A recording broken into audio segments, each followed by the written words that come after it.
Halo semua, kembali lagi bersama aku di sini. Jadi di sini aku bakal ngejelasin tentang biaya perolehan hak atas tanah dan bangunan, atau yang bakal aku singkat ke depannya BPH-TB. Nah, lanjut aja. Pertama kita bakalan bahas soal definisinya.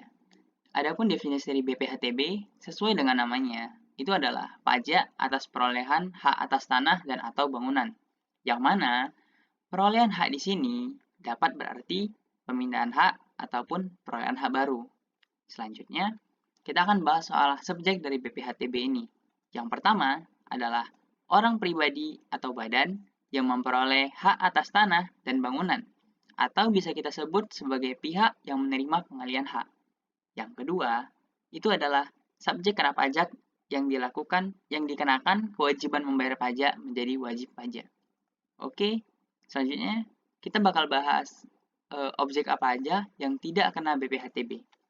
Nah, adapun objek pajak yang tidak kena BPHTB antara lain, yang pertama, objek pajak yang diperoleh perwakilan diplomatik konsulat berdasarkan asas perlakuan timbal balik. Yang kedua, objek pajak yang diperoleh negara untuk penyelenggaraan pemerintahan dan atau pelaksanaan pembangunan untuk kepentingan umum. Yang ketiga, objek pajak yang diperoleh Badan Perwakilan Organisasi Internasional yang ditetapkan oleh Menteri. Yang keempat, ada objek pajak yang diperoleh orang pribadi atau badan karena wakaf. Yang kelima, ada objek pajak yang diperoleh orang pribadi atau badan karena konversi hak ataupun perbuatan hukum lain dengan tidak adanya perubahan nama. Yang keenam, dan juga yang terakhir, objek pajak yang diperoleh orang pribadi atau badan untuk kepentingan ibadah. Nah, jadi jika objek pajak diperoleh dengan cara ataupun subjek yang sebagai berikut, maka objek pajaknya tidak akan dikenakan BPHTB. Selanjutnya tentang perhitungannya. Nah, untuk menghitung BPHTB, ada dua hal yang perlu kita ketahui. Yang pertama ada nilai perolehan objek pajak atau yang bakal aku singkat NPOP. Nah, lalu yang selanjutnya, nilai perolehan objek pajak tidak kena pajak yang bakal disingkat NPOP-TKP.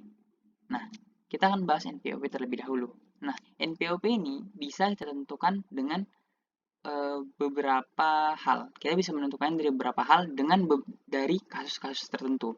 Contohnya, kita bisa menentukan NPOP dari nilai pasar jika transaksi kegiatannya itu merupakan transaksi tukar-menukar, hibah, hibah wasiat, waris, ataupun semua yang masuk ke dalam kotak yang ini.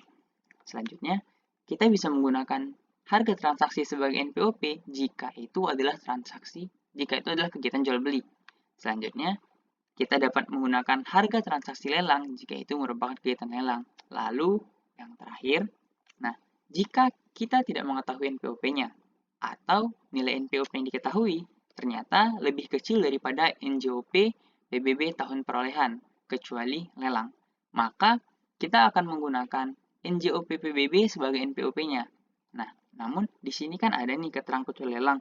Berarti, kalau misalnya ternyata NPOP dalam kegiatan lelang ternyata lebih kecil dari NJOP PBB, maka kita akan tetap menggunakan NPOP dalam lelang. Kita tidak akan menggunakan yang NJOP PBB, hanya dalam transaksi lelang ya. Nah, selanjutnya kita bakal bahas tentang NPOP TKP. Nah, NPOP TKP itu ada dua. Yang pertama, paling rendah 300 juta. Jika itu adalah perolehan hak karena waris atau hibah wasiat orang pribadi dalam hubungan keluarga sedarah dalam garis keturunan lurus 1 derajat ke atas atau 1 derajat ke bawah. Jadi, ini tuh misalnya ada seorang bapak, 1 derajat ke atas itu adalah orang tuanya, 1 derajat ke bawah adalah anaknya. Nah, dan ini juga berlaku untuk suami istri. Selanjutnya adalah paling rendah 60 juta. Nah, yang ini berlaku jika untuk selain waris atau hibah wasiat yang memenuhi ketentuan. Nah, selanjutnya kita akan bahas tentang BPH-TB yang terutang. Nah, jadi untuk menghitung BPH-TB terutang, ada rumus yang telah disajikan ya, yang mana rumus itu adalah tarif yang maksimal itu ada 5%. Selanjutnya akan dikalikan dengan NPOP yang merupakan dasar pengenaan BPH-TB yang telah dikurangi terlebih dahulu dengan NPOP TKP. Nah, yang merupakan batasan nilai perolehan tidak kena pajak. Jadi setelah kita menggunakan NPOP dengan NPOP TKP, barulah kita kalikan dengan tarifnya.